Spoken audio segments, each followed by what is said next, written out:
Hey guys, and welcome back to Art for the Week. For this week's lesson, we are going to be adding shapes to make more complex images. So how do you add shapes? It's the same way you add numbers. 1 plus 1 is 2. Think about it as square plus square equals rectangle.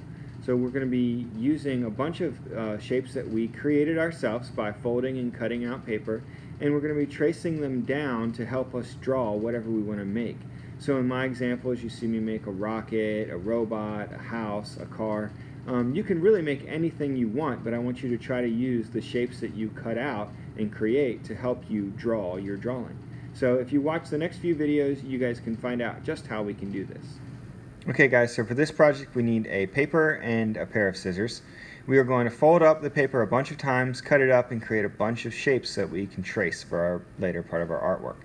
First step, we're going to fold the paper in half this way. We call this our hamburger bun fold because it looks like a hamburger bun or opens like a hamburger bun. We're going to open it up, cut that in half, and then when we're done we'll have two rectangles. I want you to put one of the big rectangles off to the side, and we're going to work with the other one.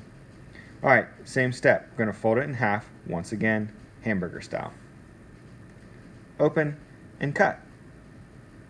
Now we have two smaller rectangles. We're going to keep cutting these up and folding them until we get more smaller and smaller shapes. We're going to do another hamburger bun fold like this. And now this one we're going to do a long skinny fold we call a hot dog bun fold. Open both up and cut them in half when you're done. Now we're going to continue to cut these up even smaller so we can have smaller shapes to work with and trace for the next part of our project. Alright, I'm going to fold this one in half again, long and skinny, like a hot dog bun. Cut that in half. Now I've got two really skinny rectangles. Alright, next step, we are going to fold this one in half, hot dog style, or hamburger style, sorry. Cut that in half. And now we've got two rectangles. We're going to fold this one in half, the hot dog style, and this one gets cut long ways. Right, and we're going to cut up one of these long skinny ones now and create some more squares that we can work with. So we fold that in half once, cut one. We're going to keep that one not cut, and we're going to fold this other one in half as well. So we're just basically trying to create a lot of different shapes that we can work with. We're going to go back to our bigger piece of paper, fold that in half, and we're going to start cutting this in half. And the next steps, we're going to start creating some triangles, which is a little bit trickier. So what I'm going to do is draw from angle the corner to the corner, and then I'm going to cut. So here I've got my marker. I'm going to draw from these corners, and now I'm going to cut down that, and I'll have two triangles. Okay, I'm going to show you a new technique where I'm just going to cut straight up to the point. And this is how I can basically create my triangles and make them smaller. There's really no right or wrong way.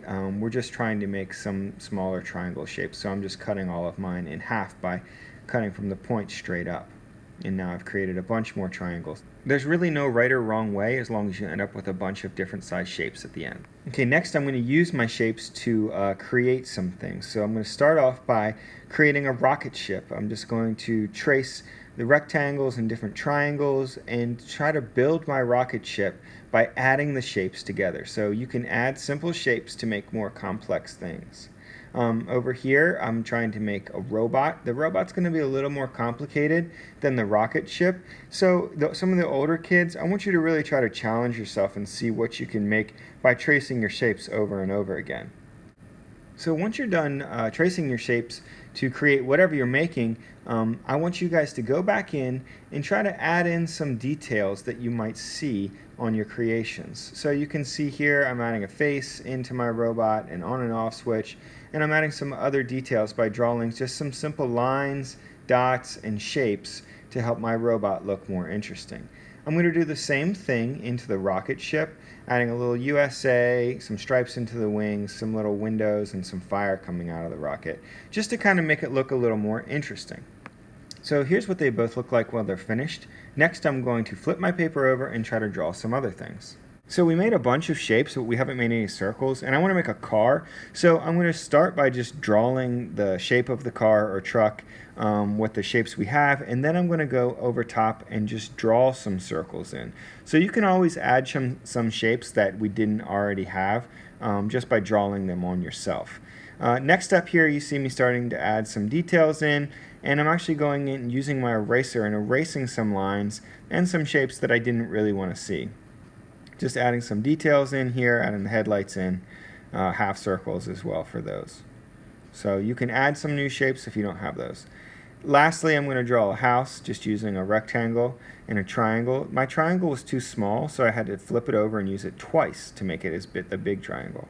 Adding a door and some windows on with some different sized rectangles, and then finally going in and adding some details to the windows and the door. And so that's basically all we're going to be working on this week, just using simple shapes, creating simple shapes and tracing them over and over to create more complex images. I've created 4 on mine. Really, you only need to do 1. If you're the older kids, try to make something that's more complicated. And our last step is going to be color them in.